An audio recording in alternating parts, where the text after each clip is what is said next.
Mga kwento ni Thelmo.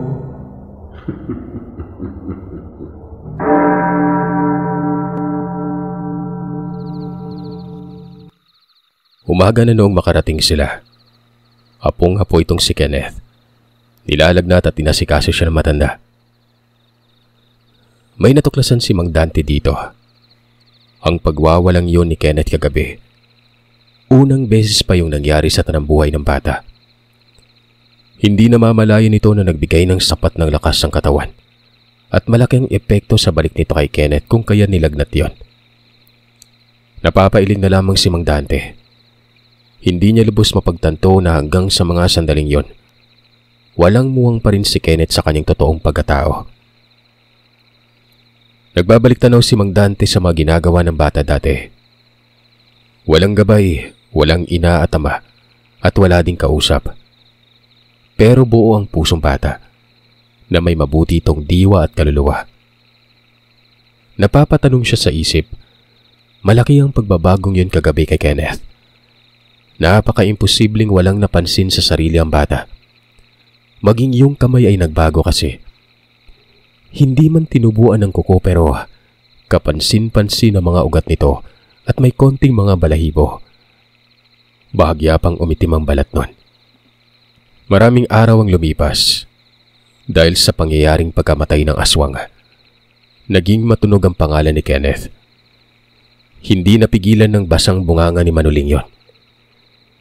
Gaya ng inaasahan ni Mang Dante, hindi maiiwasan ang lahat. Kahit pinapabulaanan niyang pangyari, pero naniniwala kay Manuling ang mga kapwa albularyo. Sa kapwa albularyo lang tanyag si Kenneth. Inilalayo minsan ni Mang Dante kasi gawa ng may mga albularyong malalakas mambasag ng sabulag. Baka kamo malaman pang ang lahat sa likod ng pagkatao nito. Ito namang si Kenneth. Sumusunod kagad kay Mang Dante. Lalo na kapag sinasabing iwasan ng mga taong ituturo niya, na kung saan naman ang mga taong ito ay may taglay na malalim na karunungan. Pero lumalakas ang kuryosidad ni Kenneth nun. Kuminsan pa, hindi na nagpapaalam ito sa kung anong gagawin. Lalo na ang pagpuslit na mag-isa sa malalayong lugar.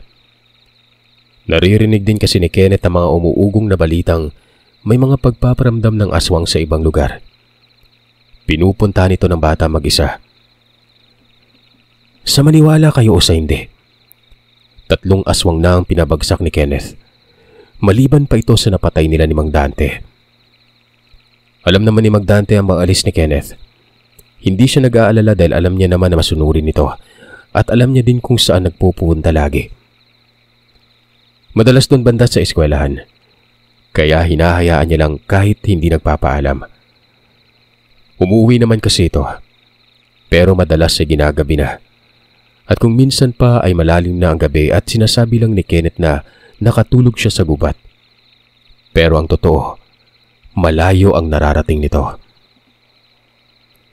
Nagtataka si Mang Dante kung bakit may natatagpuan na lang na patay na aswang sa malalayong lugar, na kung saan itong mga lugar na ito din mismo ang may gumagambalang aswang. Naiisip na matanda na baka may bihasa din doon.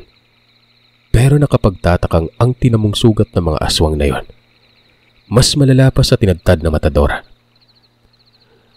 May lumalapit nga na ilang kakilalang albularyo kay Mang Dante, gawa ng napaghihinalaan na siyang pumatay. Pero itinatanggi ito ng matanda. Hindi daw siya umalis. Wala ding reklamong nakakarating sa kanya. At higit sa lahat, walang nagpapatulong sa pagtugis sa mga aswang na yon. Hindi kasi kikilos si Mang Dante kung walang dumudulog.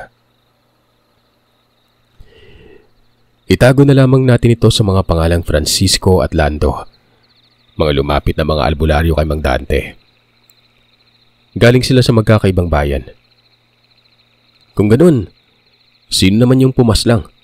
Ikaw lang kasi yung narinig ko na brutal kung pumaslang ng aswang eh. Yun yung sabi ni Manuling. Sabi ni Francisco.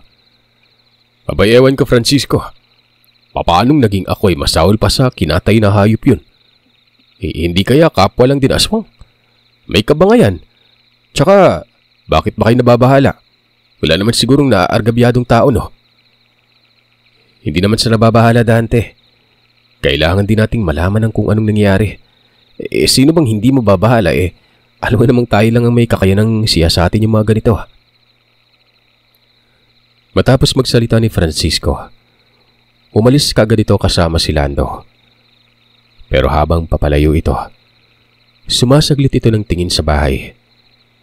Makikitang kaduda-dudang pagsilay nun. Hanggang sa biglang lumapit nun si Kenneth. Ayon dito, narinig niya daw ang pinag-uusapan nila. Dagdag pa ng bata, may kakaibang amoy daw ang dalawa at may malalakas umano ang presensya. Napangisi si Mang Dante. Sinabi nito na katulad daw niya mga yon. Dong, may tutugisin tayo. Hindi na siguro kaila sa'yo yung mga umuugong na balita, di ba? Malakas yung pandinig mo Tutugisin natin kung sino itong mga pumapas lang sa mga aswang. Kailangan ko malaman kung sino siya. Tingin ko aswang din yun At tiyak may binabalak kaya pinapatay ang kauri. Aswang ba yun? Sigurado ka ba dyan, Lolo? Hindi naman siguro aswang yun. Tugon na bata. Napatitig sa mga mata ni Kenneth itong si Mang Dante. Kumunot ang mukha at nagtanong, paano mo naman nasabi yan? Pinuntahan mo ba? Hindi po. Baka kasi tao lang yun na singbangis natin. Saan naman po natin yung tutugisin Wala naman tayong alam kung saan siya nakatira.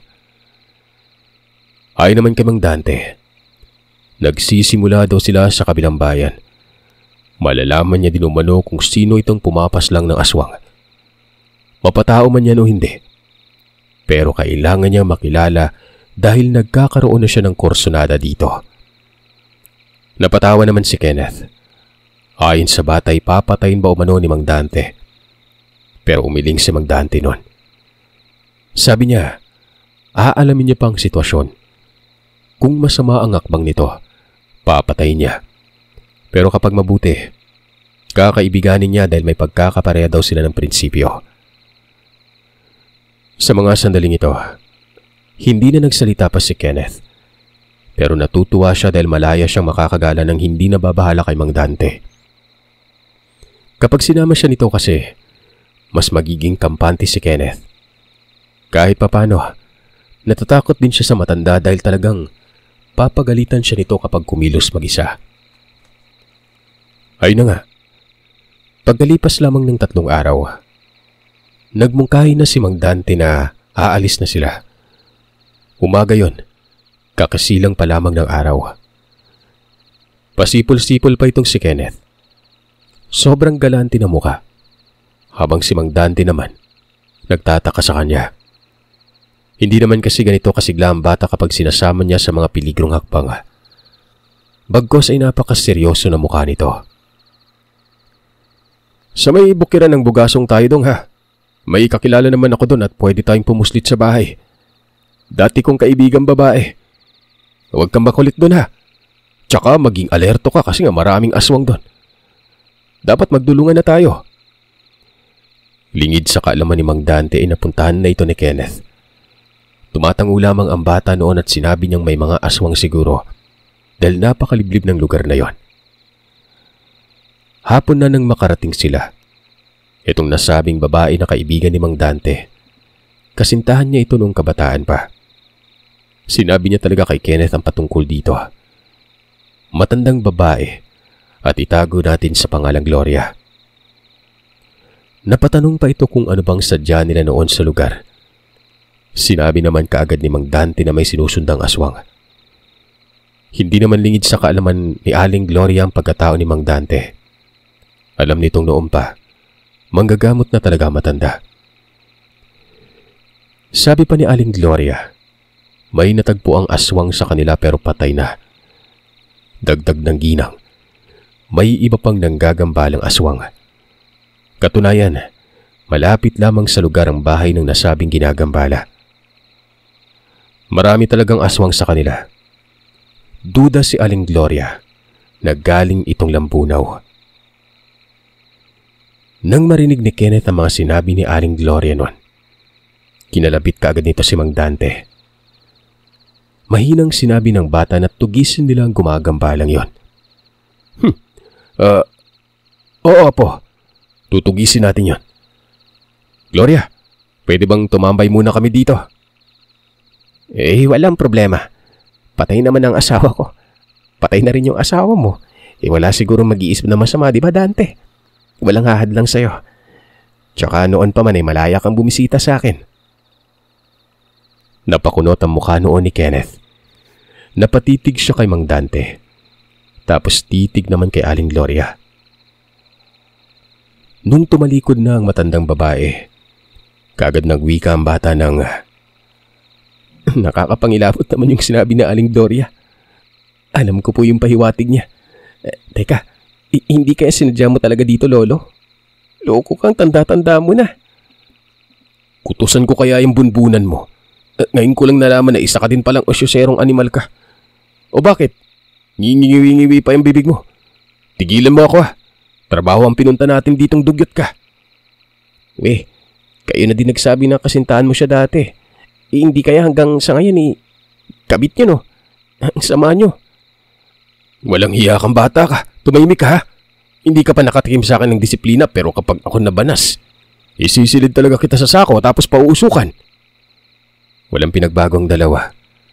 Parang magkakaibigan lang. Imbis na maglolo na. Bukas na bukas sa bawat salita. Mapabiro man yan o hindi. Ayun. Dun nga sila sumilong sa bahay na yon. May kasama itong si Aling Gloria. Anak nitong bunso na isang lalaki. Pero may kapansanan yon. Isa itong pipe. Si Vicente. Hindi talaga nakakaligtas si Mang Dante sa mga pagdudang titig ni Kenneth. Lalo na kapag nag-uusap sila ni Aling Gloria. Naroroon kagad ito sa tabi at talagang iritang-irita si Mang Dante nun. Hindi na tuloy siya nakakapagsalita. Bagkos ay puro pagtango na lang. Malaki ang bahay nila Aling Gloria. Malapit lang ito sa ilog na kung saan sobrang bahain ang lugar na yon. 2 palapag ang bahay. May malawak na lupain itong si Aling Gloria, na kung saan naman ilan sa kanyang mga anak dito din nakatira. Magkakalayo nga lang. Matapos makapaghapunan nun, kumilos ng dalawa. Nagpaalam lamang ito na babalik ka namang oras at pupuslit na lamang sila sa kamalig para hindi makadistorbo sa oras na tulog na sina Aling Gloria. Doon sila sa may palayan nun, na kung saan napakasukal ng gilid nito. Nadulas ang dila ni Kenneth. Paano ba naman kasi? Habang naglalakad ay biglang tinuro nito ang lugar kung saan natagpo ang patay ang aswang. Ano ka mo? Paano mo nalaman? Ako nga hindi ko alam Teka, opo, di ba sabi yun ni Aling Gloria kanina? Bingi ka naman po Nasabi niya ba yon? Mukhang hindi naman maliban na lang kung saang bahay may gumagambala. O dito, sumunod ka sa akin. Kumalma ka lang Mungkahi ng matanda. Narating nilang lugar at nakita kaagad ni Mang Dante ang isang tahanan na namumukod tangi at walang malapit na kapitbahay. Napapalibutan ito ng sandamakmak na sagingan. Naging seryoso si Kenneth. Sinabing may aswang umano. Inangat ang kamay at tinuro kung saang direksyon. Nasa ibabaw ito ng puno. Sa tabi lang mismo ng bahay na yon. Mabilis namang sinabi ni Mang Dante na gawin ni Kenneth ang dating ginawa nito. Dagdag ng matanda. Aantay niya sa bulwagan ng tirahan si Kenneth. May nararamdaman din daw kasi si Mang Dante noong aswang. Pero ang totoo, wala naman talaga. Si Kenneth lamang ang gagamitin niya para patumbahin ang gumagambala sa lugar. Segundo lamang ang namagitan matapos maglaho ni Kenneth. Bumagsak sa lupa ang aswang. Nakasunod ang bata dito. Kitang-kita ni Mang Dante ang napakapangit na mukha ni Kenneth. Hindi siya nakialam. Nakatitig lamang siya sa kung paano manglaban ang aswang kay Kenneth nun. Katulad lamang din ito ng aswang na nakabuno nila habang kasama si Manuling. Pero sa puntong ito, nakakapalag kay Kenneth yon. Hanggang sa nabulabog ang lugar, nagbukas ang gasera ng bahay. May sumilip sa bintana. Pero nang masilayan ng pagbubunong yon, nagkasigawan ng nasa loob ng bahay na ito. Si Mang Dante naman, sinabi nito na huwag matakot. Tinutugis umano nila ang gumagambala. Pero ayon sa padre de pamilya sa tahanang ito, dalawa umano ang aswang na parang nag-aaway. Iisa lang, kasama ko yung isa. Guni-guni niyo lang siguro. Saad ni Mang Dante. Umabot na sa may liblib ang pagbubunong yon, hanggang sa bigla na lang natahimik. Kaagad nang pinuntahan ito ni Mang Dante at doon niya nasilayan ang nakabulagtang aswang at si Kenneth na nakapatong sa bato. Nasaan yung aswang ito at sinabing huwag magpapakita si Kenneth doon sa bahay. Kasi nga, may aso umano doon. Hinabol pa umano si Mang Dante kaya napasunod na ito kay Kenneth. Walang hiya, may aso pala doon. Sige, susunugin natin to. Wika ni Mang Dante. Sa hindi malamang dahilan, may sugat pala itong si Kenneth. Noong mag-anyong tao na ito, nakita ni Mang Dante na may malaking sugat sa may tadyang. Kinakapapa ito ng bata habang dumadaing. Nagulat si Mang Dante. Paano ba naman kasi? Ang sugat na yon, naghilom. Kagad niyang tinapik-tapik si Kenneth at kunwari ginagamot niya ito kasi nga baka magtaka ang bata kung bakit ang bilis gumaling ng sariling sugat. Pero baliwala lamang ito kay Kenneth. Nawari ba'y normal lamang magkaroon ng sugat sa kanya gawa ng matapos nun, ngumiti lang. Hindi akong pumaslang dyan po. Sobrang bilis po na mangyari. Naalala ko, nakatumba ako at natabunan ng damo mukha ko eh. Pagbangon ko, patay na po. Akala ko akong mamamatay. Ano ka mo? Hindi ikaw ang nakapatay dito. Hindi mo alam ang nangyari. Opo, Lolo. Akala ko ikaw. Basta may naamoy akong iba maliban sa aswang na yan. Ramdam ko yun. Sobrang lakas niya. Napuno ng katanungan si Mang Dante. Napatulala at napapaisip sa kung sino itong sinabi ng bata. Ilang saglit lang, naalala niya ang mga pumaslang doon sa iba pang mga aswang. Baka yun na yun.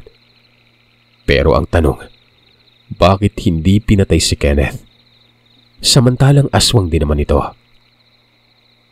Hindi kaya yun ang pumatay sa ibang aswang? Hindi mo ba talaga nakita, Apo? Umiling si Kenneth. Sinabi niyang hindi niya talaga nakita. Hanggang sa inamin nito na hindi daw yun ang pumatay sa ibang aswang. Teka, paano mo ba nalaman? Naaamoy mo ba? Tanong ni Mang Dante nun. Ganoon na lamang ang panlalaki ng mga mata nito nang sabihin ni Kenneth na, ako po yung pumatay doon. 3 po yung napatay ko. Pasensya na po, Lolo. Hindi ako nagpaalam at hindi ko inamin. Ano? Paano kung may nangyari sa'yo? Paano kung ikaw ang napatay? Sabi ko na may ginagawa ka ng kabulastugan. Tinutugis mo ang mga aswang na naririnig mong nananalasa ano? Tama ba? Ano bang sabi ko sa'yo? Nagiging pilyo ka na. Pasensya na po. Hindi ko naman dapat aaminin kaso naguluhan ako eh. Lalo na yung may biglang dumating kanina. Hindi na lang nagsalita si Mang Dante. Bagamat may pagkakamali ito pero sumagi din sa isip niya yung nangyari.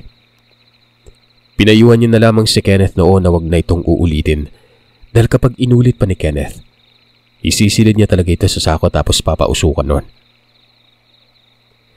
Matapos masunog ang labi, umuwi na sila nun. Bumalik na sila sa bahay ni Aling Gloria. Hindi na sila sumaglit pa sa bahay nung ginagambala. Pagkarating nila, gising pa si Aling Gloria. Kung kaya naman hindi sila sa kamalig na katulog nun. Bagkos sa mismong bahay nito.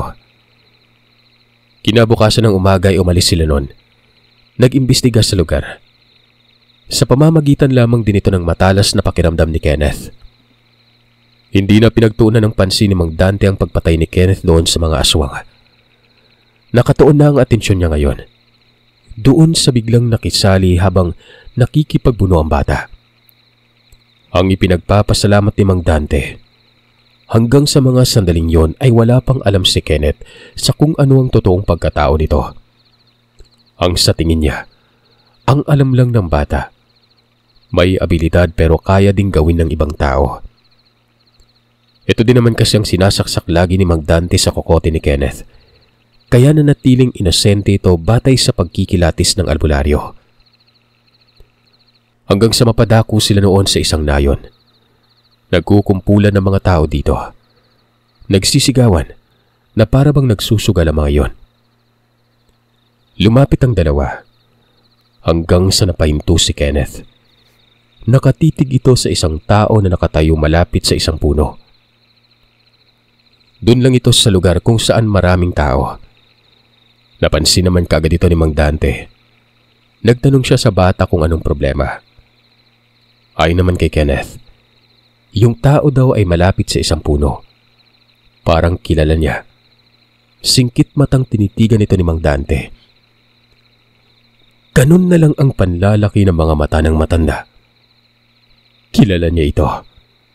Walang iba kung hindi ang kalaguyo ni Amaria. Ama ni Kenneth. Si Tomas. Hindi nagsasalita si Mang Dante. Hindi siya makapaniwala na buhay pa ang tatay ni Kenneth. At siguro'y sinabing pamilyar kay Kenneth ito. Dahil nakikita talaga ito ng bata. Kumbaga, nagpapakita at hindi lang lumalapit. Kumabig ng daan si Mang Dante. Pero hindi sumunod sa kanya si Kenneth nun. Gusto ko siya malapitan, Lo. Dati ko pa siyang gustong malapitan pero nawawala. Sinisita ni Mang Dante si Kenneth. Pero hindi ito nakikinig. Patuloy sa paglalakad. Walang nagawa noon si Mang Dante kung hindi ang sundan lamang ito. Pero habang nangyayari yon ay nakatitig siya kay Tomas. Alam ni Mang Dante na nakatuon ang atensyon nito sa kanila. Imposibleng hindi sila ramdam nito napakabangis na aswang ang tatay ni Kenneth noon. Hanggang sa tuluyan silang nakalapit doon sa may mga tao. Nagsusugal nga, Tari at Caracruz. Ilang distansya na lamang si Tomas. Nakayuko na ito habang nagsisindi ng tabako. Ilang saglit lang ay tumalikod ito. Kumabig sa likod ng puno nun. Nung makalapit na sila ng lubusan, wala na doon si Tomas, na siyang labis na ikinagulat ni Mang Dante. Maging si Kenneth nun, nagulat din ito. Sumimangot pang mukha at sinabing ang bilis daw naglaho, pero nararamdaman niya pa yon. At kung hindi siya nagkakamali, ito ang nararamdaman niyang presensya kagabi. Napatulala si Mang Dante. Sa makatwid pala ay tumulong ang tatay ng bata. Pero hindi niya ito sinabi kay Kenneth. Pinapakiramdaman lamang niya ang gagawin ito. Hanggang sa mabilis na naglakad si Kenneth patungo sa kakahuyan. Hindi na sinita ni Mang Dante, pero aminado siyang kinakabahan siya sa mga sandaling yon. Baka kasi magpakitang bigla si Tomas at aminin nitong siya ang tatay ng bata, na siya namang magbubukas sa kamalayan ni Kenneth na isa din itong aswang. Nakarating sila sa kakahuyan. Namumutawi dito ang tagwit ng ibon at kagaskas ng tuyong damo. Hindi may pagkakaila na may naglalakad sa loob ng gubat. Seryoso lang si Kenneth. Hindi nagsasalita. Sobrang tensyonado na ni Mang Dante. Hanggang sa nawala yung kagaskas. Nawala din yung awit ng mga ibon at bagyang kumalma ang ihip ng hangin. Si Mang Dante, sinabihan si Kenneth na umalis na sila sa lugar. Pero hindi kumikibo ang bata. Hanggang sa umabante pa ito ng lakad. At nang makarating sa isang espasyo, bigla yung sumigaw. Alam kong nariyan ka. Magpakita ka. Stoy! Huwag mong mahamon-hamon. Baka may kasama. Nag-iisa lang siya. Ang galing niya. Nararamdaman ko siya pero hindi ko matukoy kung saan banda. Sa mga puntong ito ay nagpupudar na si Mang Dante. May pinapakawalan na rin siya mga orasyon. Naiinda naman na ito ni Kenneth gawa ng nagsagawa siya ng seremonya at nilagyan niya ng proteksyon ng bata. Ilang saglit noon ay nakarinig sila ng mahinang pagtawa. Humahagaw-haw ito at kung saan-saang direksyon ang gagaling. Hanggang sa nagpakita na si Tomas. Kalmadong naglakad ito at nasa likiran lamang nila. Lumitaw yon. Sumimangot ang mukha ni Kenneth. Umatras ito ng bagya. Habang si Mang Dante naman ay nakikipagtitigan kay Tomas. Nakatitig din si Tomas sa kanya habang nakangiti ito. Huwag ka naman makatitig sa akin ng ganyan, Mang Dante. Parang hindi mo naman ako kilala. Ganun na ba ako kasama para kaasiwaan? Nanlaki ang mga mata ni Kenneth. Takang-taka ang bata kung bakit kilala ng taong ito si Mang Dante. Nagtanong pa ito rito, pero wala namang maisagot ang matanda. Kung may isasagot man, ikakabago lamang ng pananaw ni Kenneth yon. Natural, matagal na kitang hindi nakita. Nakikiusap ako. Kung anumang sadya mo ay wag mo nang ituloy. Naiintindihan kita pero hayaan mo na siya. Ako nang bahala sa kanya. Nasa mabuting kamay siya. Patuloy sa pagtatakas si Kenneth. Hindi niya makuha ang punto ng matanda. May ipinupukol itong tao pero wala siyang idea. Sino po ba siya, Mang Dante? Ba't po kayo magkakilala? Tsaka sino po yung tinutukoy niyo? Tanong ulit ni Kenneth noon. Pero hindi pa rin sumasagot sa kanya si Mang Dante. Nakatuon ang atensyon nito doon sa tao at hindi lumilingon sa kanya.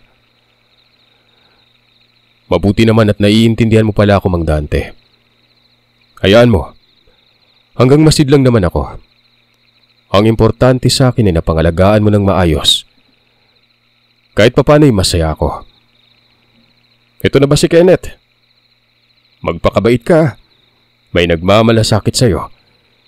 Tsaka huwag ka masyadong marahas. Piliin mo ang bawat sandali. Huwag maging mapusok. Wika ni Tomas. Sabay lakad nito at naglaho na lamang yun bigla. Lutang na lutang si Kenneth ng mga sandaling ito. Lalo na sa mga huling pangungusap ng tao. Hindi niya na ito maramdaman. Ibig sabihin lang ay wala na ito sa lugar. At sobrang bilis nun. Umalis na tayo. Uwi na tayo. Pero itong si Kenneth ay nagagalit. Nakasimangot ang mukha habang nakatitig kay Mang Dante. Sino po yun, Lo? May pinag-uusapan kayo na hindi ko naman maintindihan. Anak mo ba yung pinag-uusapan, Lo? Dahil ba yung anak mo isa ding aswang, ganun po ba? Tanong ni Kenneth nun. May lihim ako na tinago ko, Kenneth. Bagay na sa akin lang yun. May mga lihim ka din naman, di ba, na siyang tinatago mo naman? Malalaman mo din ang lahat. Balang araw ay sasabihin ko din sa iyo kapag handa na ako. Huwag ka namang parang iiyak dyan. Kilala ko yun at syempre dahil aswang din ako. O tara na. Naglakad si Mang Dante. Nakasunod si Kenneth at bagsak ang balikat.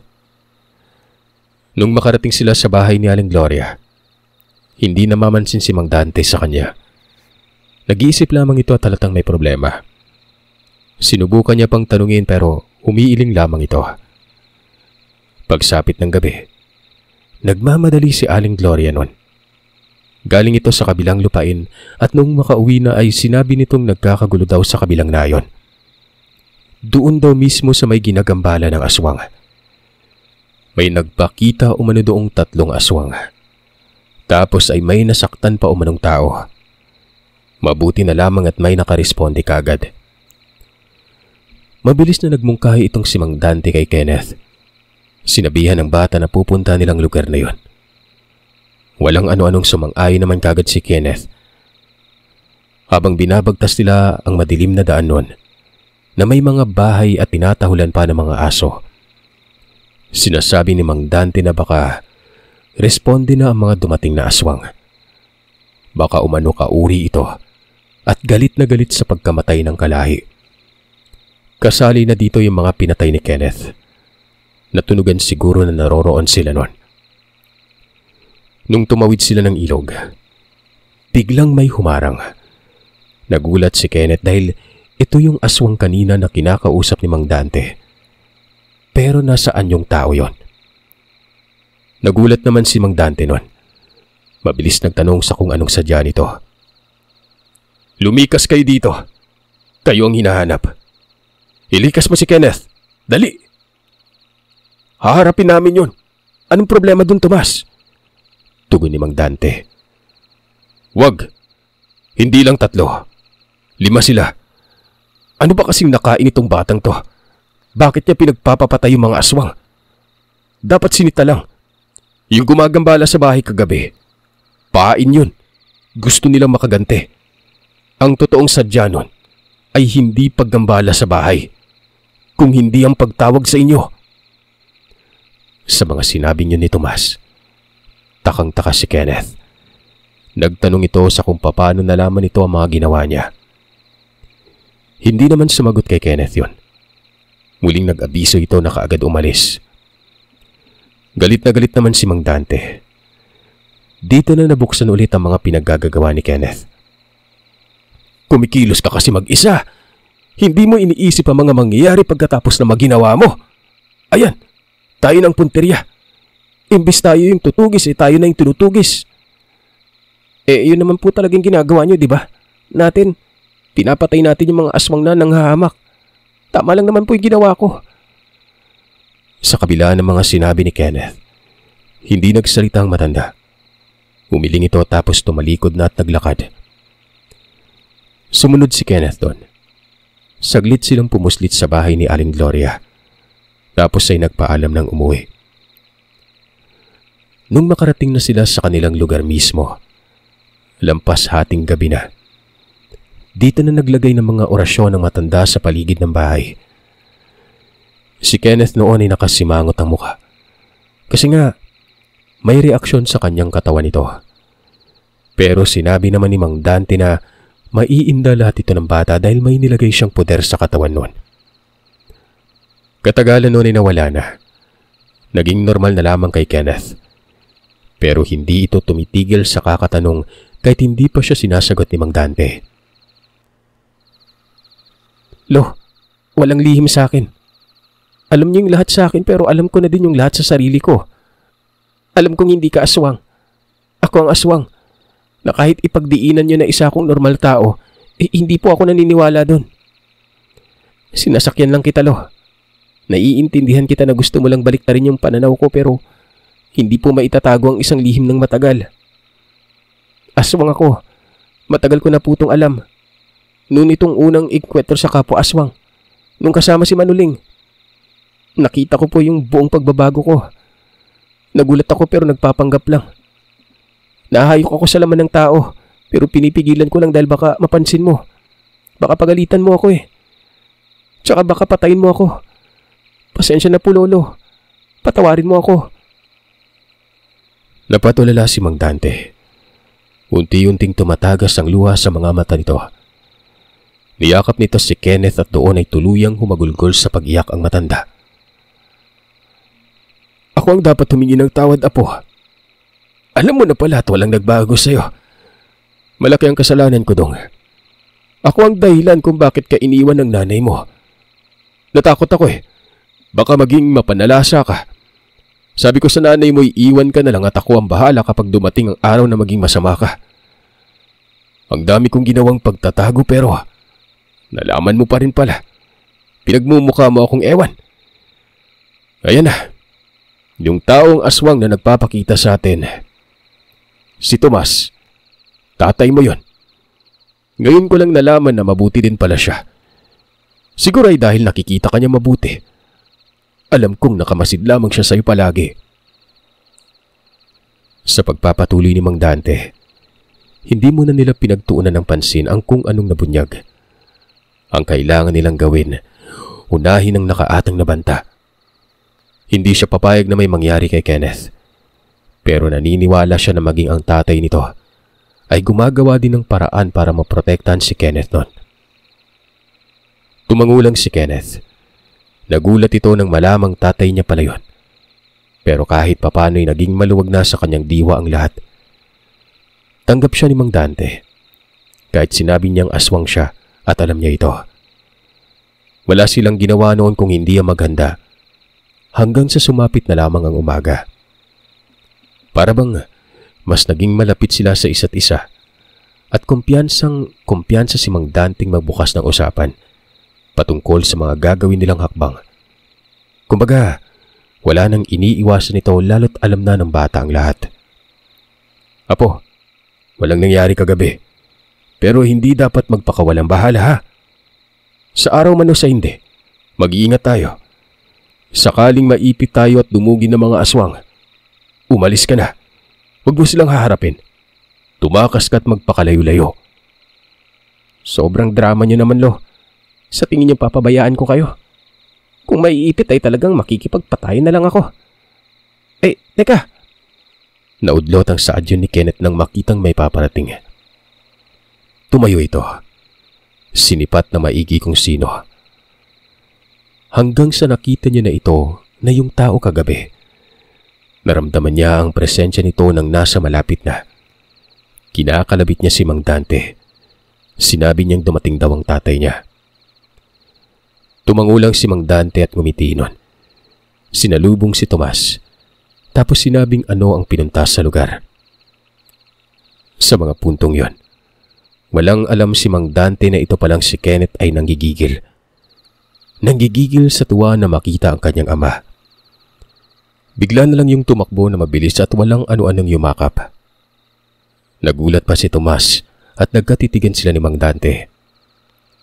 Umiiyak si Kenneth nun. Hindi ito nagsasalita na wari ba'y uhaw na mayakap ang isang ama. Alam niyo na, sinabi ko na sa kanya. Bukas ang pinto ng bahay ko para sa'yo, Tomas. Hayaan mo siya. Dati pa siyang nangulila sa inyo ni Amaria. Napaluhan na lamang ang mga mata ni Tomas. Umupo ito at hinapuhap ang ulo ni Kenneth. Mahigpit na niyakap ang bata at buong pusong humingi ng tawad. Sabi nito, hindi niya daw napanindigan ang pagiging ama nun. Napanindigan mo naman, tay. Umiiwas ka lang sa mga tao. Ikaw yung nagbibigay ng pagkain sa akin nung bata pa ako, di ba? Hanggang sa mahubog na yung pagkatao ko at nalaman ko yung totoo. Gulat na gulat si Mang Dante. Sa pagkakaalam niya ay walang nangangalaga kay Kenneth pero pumupustit pala ng pagkain ng tatay nito para mabuhay. Langiyang yan. Nga pala, walang mga hamak hanggang nasa poder ko ang katulad niyo, Tomas. Basta alam kong nagbago ka na. Ako mismo ang tatayong haligi para humarang sa mga katulad ko. Tumangulang si Tomas noon. Nagpasalamat ito kay Mang Dante. Sa kauna-unahang pagkakataon na, nagawa niya ng lumantad dahil kay Mang Dante. Buong buhay siyang nagtatago umano. Pero tingin niya ay magiging malaya na siya sa mga puntong yon. Dagdag ni Tomas, ang sadya niya sa lugar ang protekta ng kanyang anak. Gayon din ang matandang nag-aalaga dito. Sinabi naman ni Mang Dante na kailangang magawa ng seremonya itong si Tomas. Katulad ng ginawa niya kay Kenneth para mainda ang pangontrang nakapaligid sa bahay. Sumang-ayon naman si Tomas at yun ang nangyari. Kung kaya't matapos nun, ay tuluyan nang nakapasok sa lugar si Tomas. Walang mapaglagyan ng tuwa ni Kenneth nun kahit pa sa likod ng bantang nakabungad sa kanila.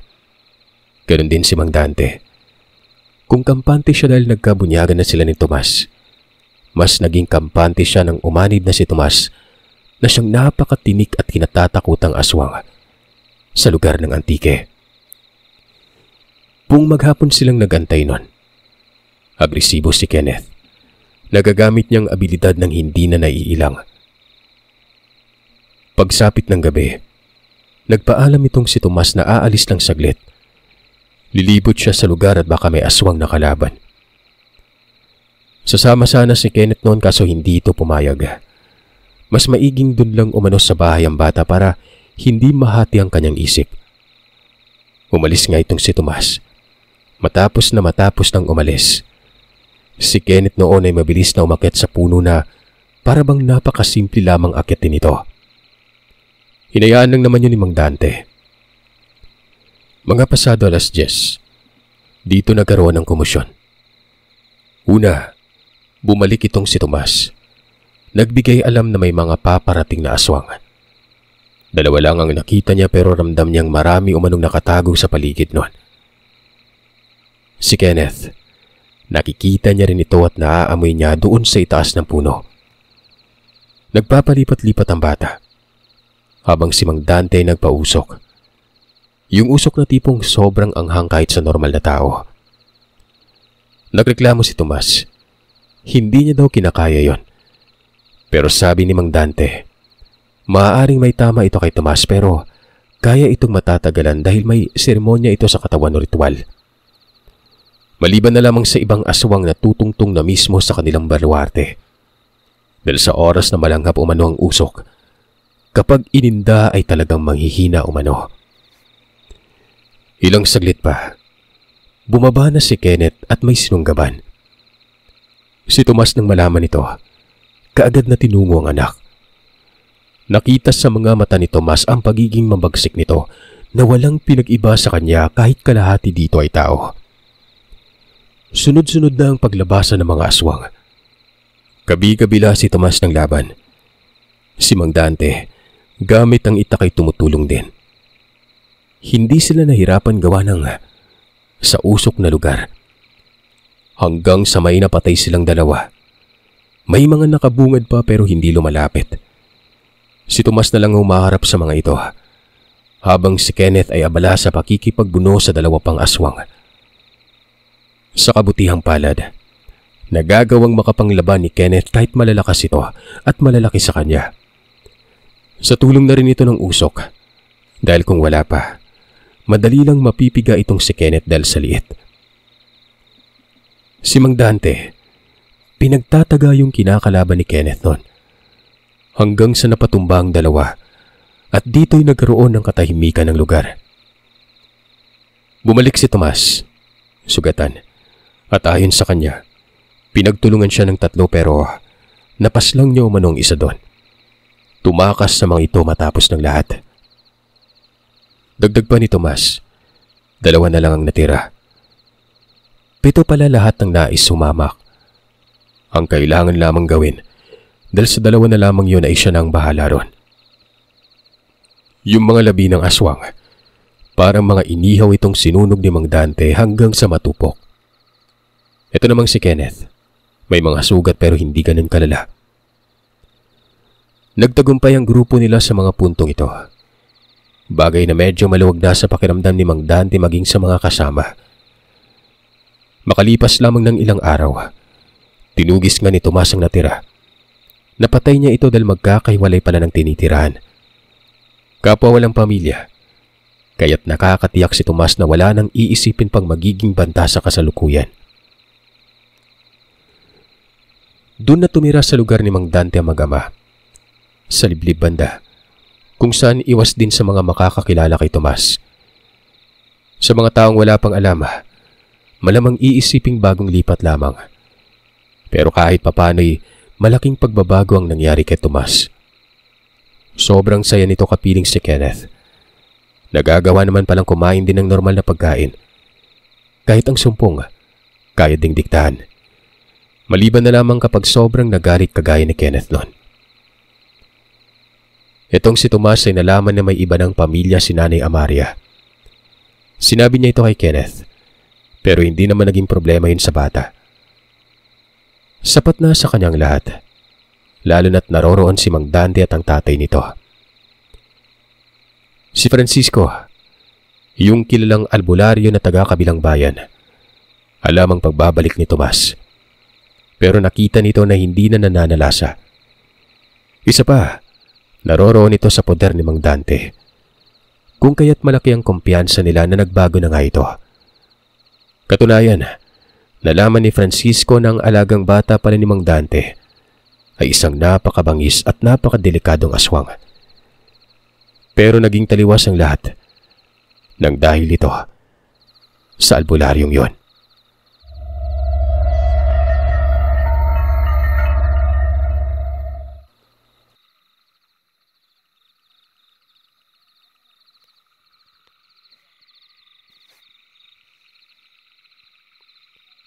Maraming salamat mga kagiliw sa pakikinig. Madako naman tayo sa shoutout request.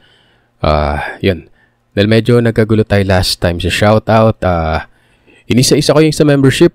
Pero hindi ako sigurado kung kompleto lahat to. Sa mga hindi na shoutout ngayon, babawi ako next shoutout, okay? Shoutout sa mga bago. Celiboy, Ronel Sigua, Joseph Estrella, Nana Idrala, Rhea Sales, Enchan 14, Queen Andy, Miss Reng Nail Tech, Angelita Malinaw, and Baby Lynn. Happy 1 month kay Melville, Mommy, Monique and family, Stephanie Bareng, Tajeme Demesilio, Alfred Eugenio, Lovely Pural, Cher Irene Marcelo, Jimarv Parcero, Renalyn Kusumi and Melot. Happy 3rd kay Chris Menoza, Tiny Zeremse, and Eve Bunny. Happy 4th Denmark Arisgado, Paubelo, Manny Versosa, Shiwi Han, and Johan Palado. Happy 5th Dermalyn De Leon and Remy. Happy 6th Ayazan.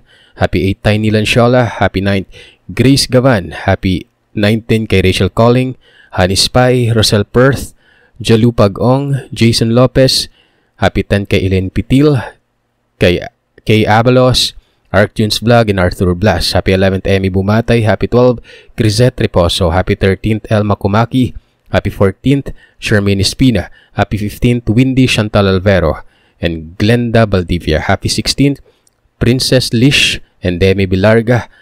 Happy 18th kay April Bilarga and Miss D. Happy 19th Christian Ronel Cabrera, Sasin Cristo Jane. Happy 20th Richard Eugene Cipriano, Gigi Tiro, Rowena Catalan, and Jane Pagobo. Happy 21st Caleb Bautista, Amazing Grease 2829, Flores Jada Silabto. Happy 22nd Timmy Stories and Vlogs. Happy 23rd Ikay, Maylani Milar Matalobos, and Hagler Folido. Happy 24th Shin and Aya Smith. Happy 26th Zombisha 125, Richmar Jordan, Miriam Pilaes, Zeus Paul Saragosa, and Kate Bawalan. Happy 27th Bolisite Mooks TV. Happy 28th Leia Andesa and Marge Pay B. Happy 29th Margaret Esparza. Happy 30th Jillian Sibayan and Jeff Cordeta and Latiana Amor. Happy 31st Irene Dotimas. Happy 32nd Mabel JL. Happy 33rd Annalyn Cabonilas, Iggy Phoenix, Sturdy Builders, and Leticia Suzuki. Happy 34th John Lou Official. Happy 35th IM. Happy 36th Andre and Maya Acera. Happy 39th M Miss KCA. Happy 40th Thelma Loves. Happy 41st Maria Teresa Pineda. Happy 42nd Dian D. Peralta and Widmart Soriano. Happy 43rd Alisa Bernal and happy 44th kina Elaine Almera and Ala 15 Evangelista. So nag-message, Sir, good day po, sana manotice nyo from Riyadh, Saudi Arabia. Nakikinig po kami ng mga kasamahan ko ng mga kwento nyo sa YouTube from Joan Keith Abdul Alim. Shoutout kay Nanay Nora Abo, Kian Kabais, nahawa ko na po sa kapinig sa kwento nyo. Saudi Kubar, thank you from Taytay Gonzalodo. Sir, pa shoutout kay Miss Kali sa kwento mo na hindi tao ang stalker ko. Nakita na ba sila ni Andres? 3 times ko na ata pinapakinggan. Ramdam ko pa rin ang sakit ni Miss Kali from Elni. Last but not the least, shoutout po kay John Drew, Faye B, Mary Hilia, and Mommy and Daddy po from Baby Faye. Ay mga kagili, maraming salamat sa inyo. Happy weekend po.